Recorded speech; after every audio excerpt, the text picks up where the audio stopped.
Opening up the preseason with the bang, the Seahawks get into the win column, coming back from a 10-point deficit. What went down at Lumen Field to open the preseason? Dallas Cooper and I'll be breaking it all down in our first post-game show of the 2023 season on Locked On Seahawks. You are Locked On Seahawks, your daily Seattle Seahawks podcast.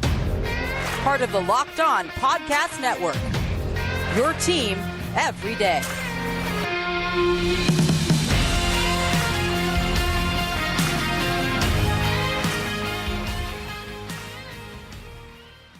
Greetings, 12. This is Corbin Smith, host of the Locked On Seahawks podcast, your daily Seahawks podcast, part of the Locked On Podcast Network, your team every day. Glad to be joined for this post-game episode by my co-host, Dallas Cooper, and a special thanks to all the 12s out there, whether you're listening in Pennsylvania or you're overseas listening in Scotland. We greatly appreciate you making Locked On Seahawks your first listen 5 days a week. The Seahawks opening the preseason with a bang, a 24-13 win over the Vikings, a comeback win at Lumen Field. We're going to be handing out our first game balls in offense, defense, and special teams, and we'll also be dishing out our 3-up, 3-down stock watch coming out of the preseason game and much more on a jam-packed episode coming your way. So let's get to it. Now for your lead story here on our post-game edition of Locked On Seahawks. Despite falling behind 10-0 early to the visiting Vikings, the Seahawks were resilient, and behind the strong arm of Drew Lock and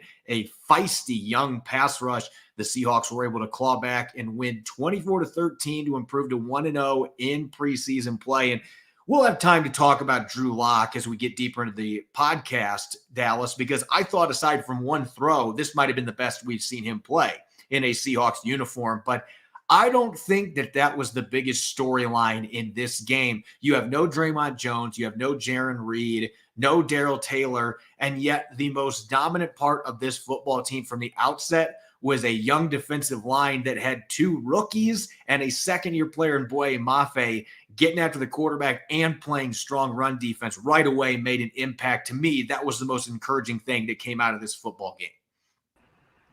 The young defensive line, John Schneider's gamble this offseason payoff. And that's what it's looking like in this first preseason game. As you said, Boye Mafe, Mike Morris, Derick Hall, even guys like Tyreek Smith, Levi Bell, Ferguson, they all got after the quarterback. It was just pass rush after pass rush. Whatever unit was out there, they were dominating whatever the Vikings were putting out. Everyone was having a great game, and this bodes well because, as you said, Corbin, with Seattle's most starting unit not playing, imagine what this pass rush is going to look like in the regular season when you're cutting these guys' snaps down and you can have them going 110% for each snap. The flashes that they showed were amazing to see. Derick Hall and his contact balance, this is going to be something to watch for, as I was the first one worried about his bend off the edge.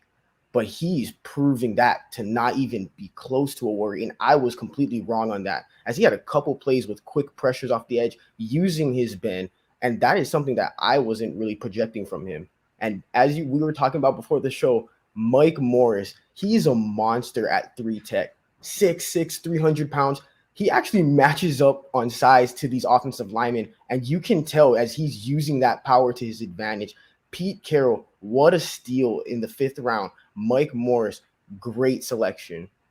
It's just the preseason. It's one preseason game, but I have been so intrigued by Mike Morris since the first training camp practice, and there have been some lumps. He's playing a position that he played a little bit at Michigan, but he played mostly off the edge, and yet tonight you can see when this kid gets off the line of scrimmage quickly and he mitigates potential leverage issues at 6'6", he is a monster to deal with in the middle. And just from the beginning, that first series, Derick Hall forced a holding call in the second play because he shot through the gap, the B gap, so quick that, or C gap actually, the tight end just had to reach out and grab him, had absolutely no chance to block him. So there's that burst you were talking about.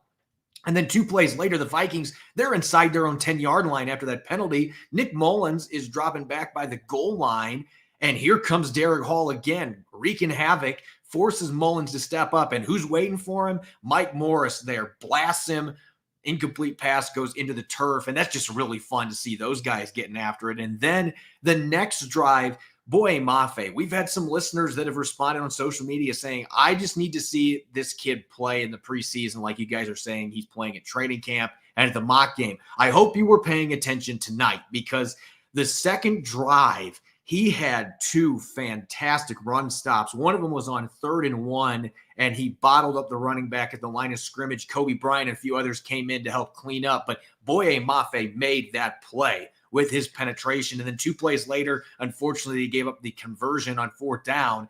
Mafe, picture perfect technique, had his outside shoulder free so he could set the edge, used his hands violently to swipe off of the blocker, and then made a tackle in the backfield on an outside run. And Michael Bennett was gushing about that play in the broadcast booth. And it was one of the few times I got to hear Michael Bennett tonight, because that service just kept going in and out from that broadcast. But nonetheless, the former Pro Bowler was impressed by what he saw, and I was too. The way he's using his hands, it is light and day compared to a year ago. He had a couple promising pass rushes as well. Boye Mafe is making a run for that starting spot. If he keeps doing what he's doing, Pete Carroll's called him the most improved player in the team.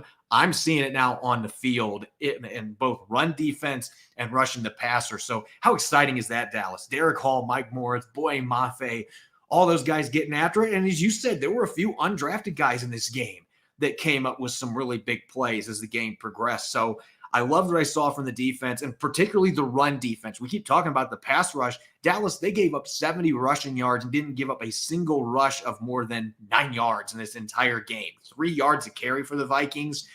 It was an encouraging start. It's a baby step with all the personnel change and stuff they made. But there's a lot to be excited about with this young offensive line that they have poured a lot of resources into. It's going to be incredible to see just this young line get better as the season progressed, because they are so young. The risk this offseason, everyone was worried about this defensive line, this edge group, the age being so young around Nwosu, Reed, and Draymond Jones. This was a worry, and they are proving to everyone that there is no need to worry. These guys are ready to make that jump. Boye Mafe, as you said, great training camp, and he showed Seattle what he can do. As Pete Carroll said, the most improved player, and throughout this offseason, he's been my projected starter opposite of Nwosu because of that run defense. And even I didn't expect such a jump from the pass rush, but we have to shout out Coach BT Jordan.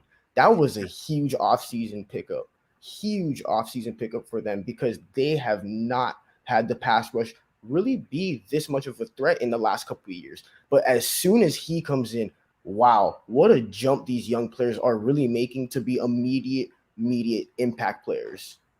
And again, you and I both are going to keep repeating this throughout the show. It's a preseason game, so I don't want to be walking into hyperbole, but this is just based on what I have seen at training camp. I am seeing a young group of pass rushers that really are taking a big step forward on the practice field, and that translates to game day 99% of the time. And so I was encouraged by what I've seen in the practice field. I liked what I saw today. Of course, I want to see it against NFL starters. That's going to be a whole different ballgame at the beginning of the regular season, but I am encouraged. That's the word. Let's just say that I am cautiously encouraged by what I'm seeing right now, especially from these rookies. I thought the rookie class, the draft class, the guys that played tonight, played really well. And there's some undrafted guys we'll talk about here in a little bit. But to me, as we've been talking about here, the big storyline is how well this defensive line, with all second and third stringers, how well they played, especially the young guys. Derick Hall looks the part of an NFL rusher. Boye Mafe definitely looks the part of an NFL edge setter and pass rusher. Mike Morris looks like an imposing NFL defensive tackle. There are going to be lumps for these rookies coming in, but again, cautiously, I'm encouraged by things that I'm seeing both in practice and now against other football teams. Coming up next, we're going to continue our breakdown and analysis of this preseason win over the Vikings with our game ball winners on offense, defense, and special teams. Don't go away. You're listening to the post-game edition of Locked On Seahawks that is brought your way by fantasy football from our friends at Underdog Fantasy. August is here, and you know what that means. The official start of fantasy football drafting month. Underdog is the easiest place to play fantasy football and the best place for best ball. Best Ball Mania 4 is the largest fantasy football tournament ever, And you can also invite your fans to a private draft in order to bring in new users. Get championship ready for your home league by trying out Best Ball and Underdog Fantasy. All you have to do is one live snake draft, no waivers, no trades. I love it because Underdog sets the best lineup for me every single week. Try it out with Underdog's Best Ball Mania tournament, the largest fantasy football contest of all time. It's back and bigger than ever. $15 million in total prizes up for grabs, including an absurd $3 million going to the winner. $3 million going to the winner. Last year, the winner drafted their team in July, so don't wait around. Visit UnderdogFantasy.com or find them in the App Store and sign up with the promo code LOCKEDON to get your first deposit doubled up to $100. That's Underdog Fantasy promo code LOCKEDON. You're listening to the post-game edition of Locked On Seahawks. I'm your host, Corbin Smith. Glad to be joined for this show by my co-host, Dallas Cooper. A special thanks, as always, to all the 12s out there for making Locked On Seahawks your first listen 5 days a week. In this case, twice in one day. We greatly appreciate your support of the podcast. Let's get to our game balls, shall we, Dallas? And this is interesting because normally I do these post-game shows. Last year, it was all by myself. This year, with our staff having a few extra people on, I'm excited to have multiple game balls getting handed out. And so let's start on offense, Dallas. And there's several candidates for this one, but who gets your game ball on the offensive side of the football from the Seahawks' 24-13 preseason opening win over the Vikings? Mine has to be Jackson Smith-Njigba. And the simple fact is 3 receptions on 25 yards. It doesn't look the craziest when you're looking at the stat line. But to me, the reason he gets the game ball is because the reason he's winning is what he did in college, and it's what he's exactly going to do in the NFL next to Metcalf and Lockett. If anything, in the regular season, to me, it's going to be even easier for him. So that, to me, is the reason he gets my game ball on the offensive end. Everything he did to me is going to be translatable to the regular season.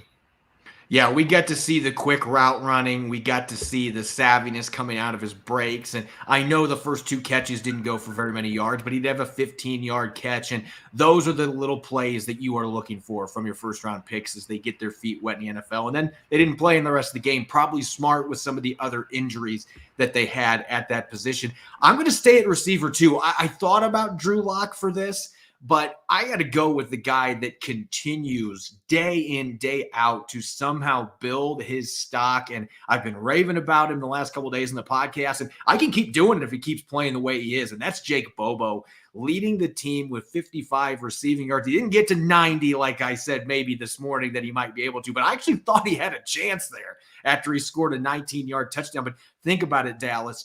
Both of the drives that ended with Drew Lock touchdowns, Jake Bobo had a big hand in those scoring drives. When they scored their first touchdown when they were down 10-0, he had a 29-yard reception. Again, I don't know how he does it, but he gets open. The guy finds ways to get open. He's a big target with reliable hands. 29-yard out route, snags it along the sidelines. A couple plays later, touchdown from Drew Lock to Easop Winston. Then you go fast forwarding to the third quarter after Drew Lock threw an ugly interception. He comes back and leads the Seahawks downfield, and then 19-yard strike to Jake Bobo, who ended up putting the cornerback, Andrew Booth, I believe it was Andrew Booth, and he put him inside a phone booth and outside of his cleats with his release. It was a nasty release off the line of scrimmage, and then gets vertical, has separation. Drew Lock throws a perfect pass to him, and suddenly the Seahawks are ahead for the first time in the entire game. But every time they needed a big play, Jake Bobo was coming up with it. And oh, by the way, I thought about him for special teams player, even though this play ended up not working in Seattle's favor. He was like a centimeter away from having a remarkable play, batting the football back into the field of play on a punt towards the end of regulation. So you're just seeing this kid put it all together. So Jake Bobo gets my offensive game ball. Now, let's go to the defensive side of the football. And you and I, we were talking briefly before the show, and the player that you said you were going to pick for this was one I was not expecting, and yet I kept seeing this kid show up throughout the first couple of quarters, and he was making big plays. He was showing up in the run game. So who do you got for your defensive player of the game getting your game ball? You muted yourself, man. I apologize, audience. Jacob Sykes.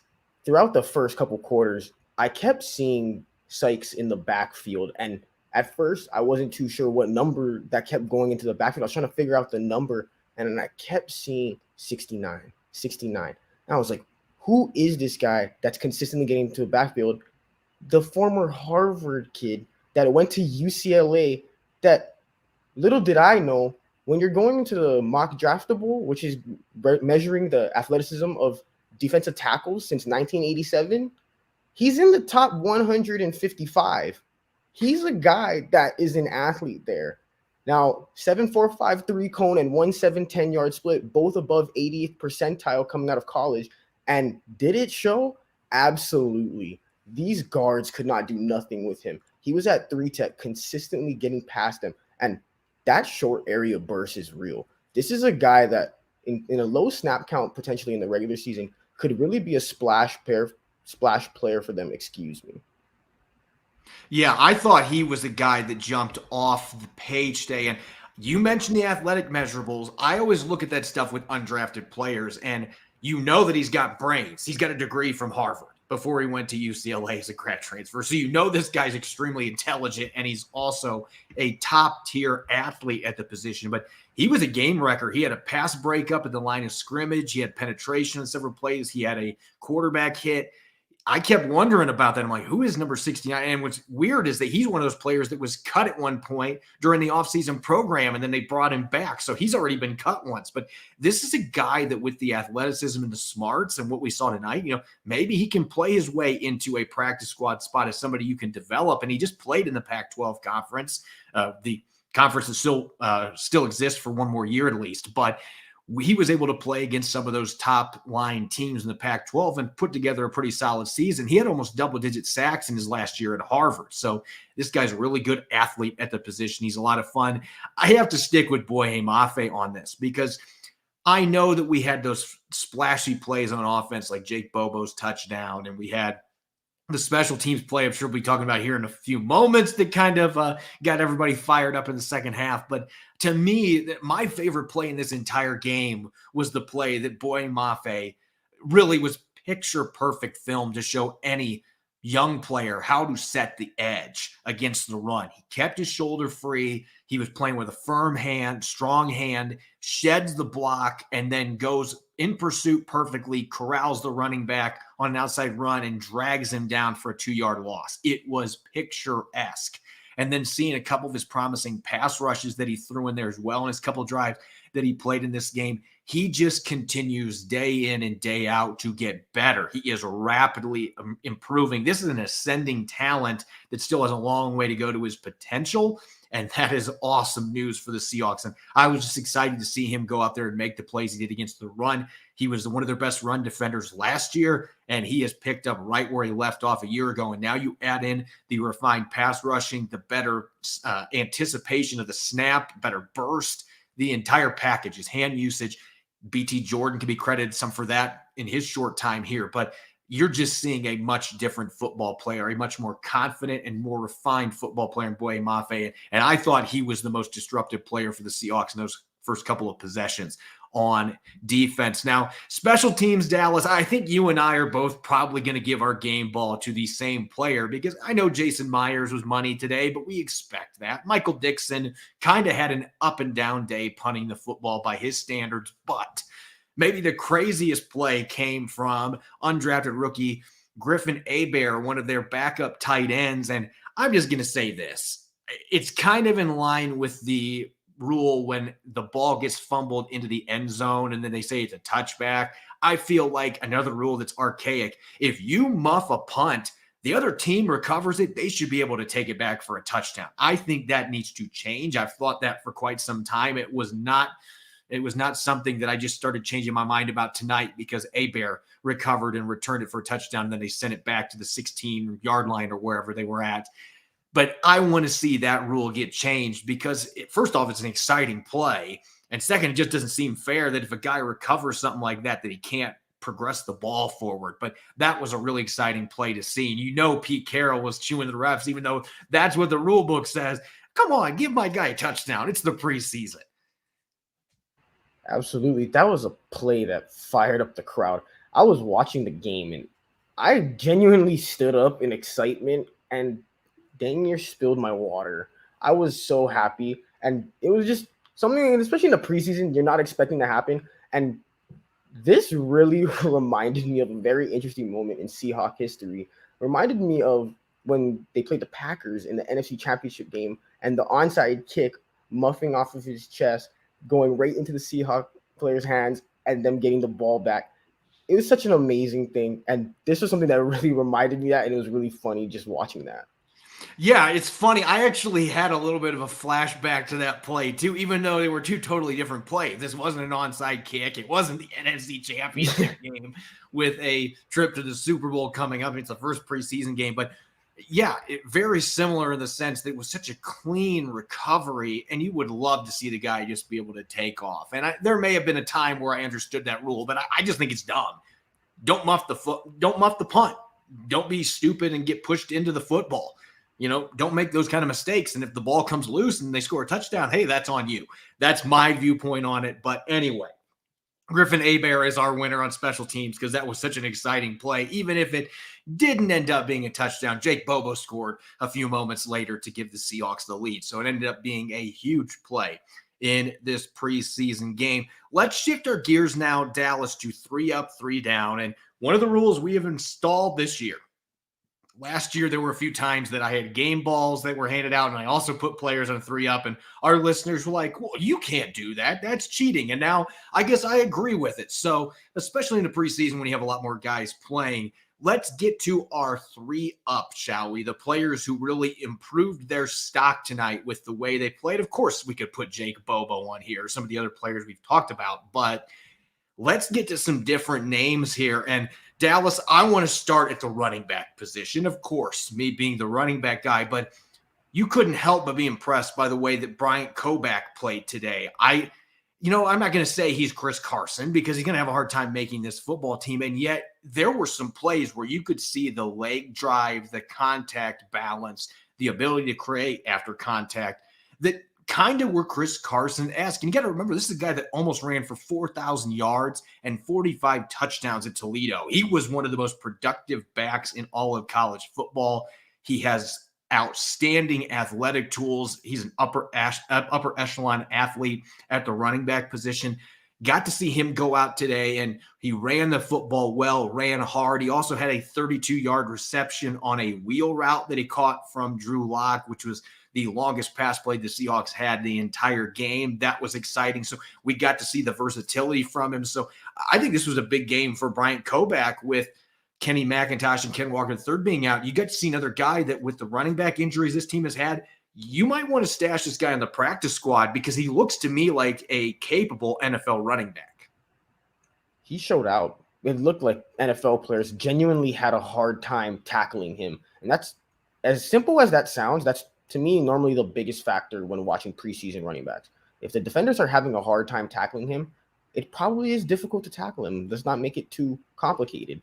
He played excellent. And that wheel route, the soft hands, and again, maybe I was just having a nostalgic night, but that reminded me a lot of very different moment again, but wasn't even a wheel route, but CJ Prosise making that catch against New England over the shoulder.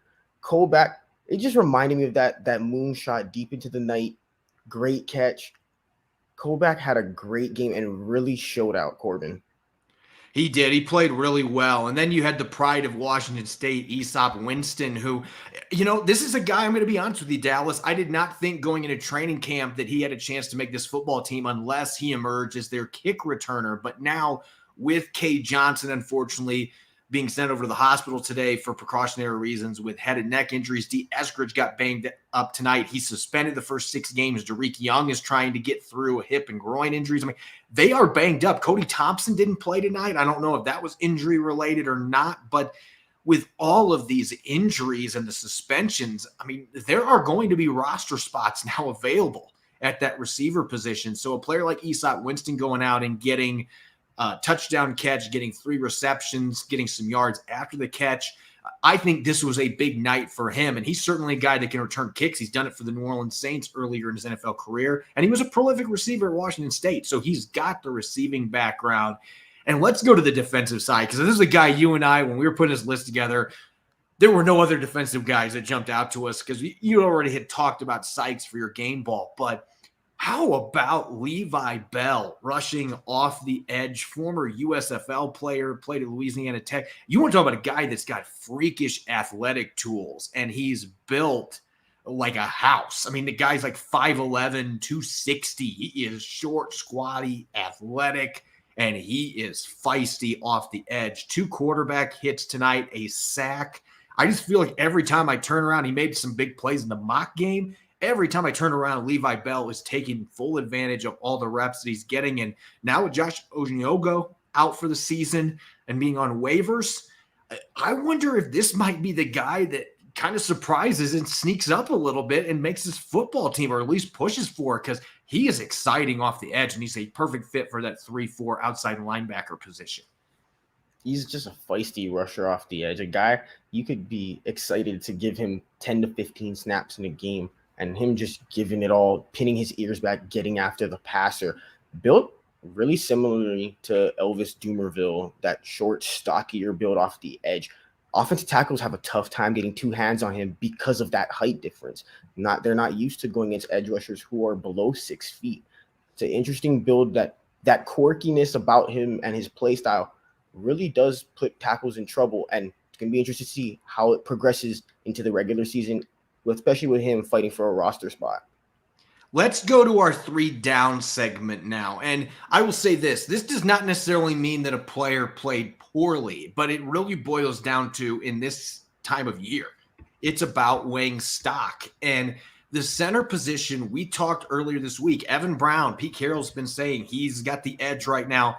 I'm coming out of this football game, and I'll have to go watch the film again and see how I feel about it. But I did not feel like Evan Brown had a great couple of series that he was out there. He gave up a few pressures. And then on the other side, I thought that Oluwatimi played extremely well. He was in at center for their couple of touchdown drives, had a couple nice run blocks, held up in pass protection. So I feel like the gap that was there has tightened some. I think that this is very much still a competition. So for me, for my first guy on 3 down, I think Evan Brown's going to be on this list just because I feel like this was a chance for him to solidify that center spot. And I feel instead that the rookie made up ground tonight on it. This center spot, after this preseason week 1, this competition should be 50-50. No one has the advantage right now. This should give Oluwatimi a perfect clean slate to fight for that roster spot. It's now even. Whoever plays better for the next 3 weeks gets it for week 1. Yeah, I think that this is going to be a prime week coming up for him. I think he played well enough tonight to get some first-team reps next week. And next week is going to be the game. If the starters are going to play much, it'll be that second preseason game. I want to see Oluwatimi get that opportunity. I feel like tonight he played well enough to earn that. And Brown's got that advantage with the experience, but Oluwatimi's a decorated player coming in the league that they're fired up about. So I think this is a great chance for him. Now, flipping the script here, our next guy up here on our 3 down segment, he had a good stat line if you're just looking at raw numbers. And he got the start at linebacker with Bobby Wagner being out, Vi Jones being out with an injury. They just didn't play Bobby Wagner. It was Devin Bush and John Radigan.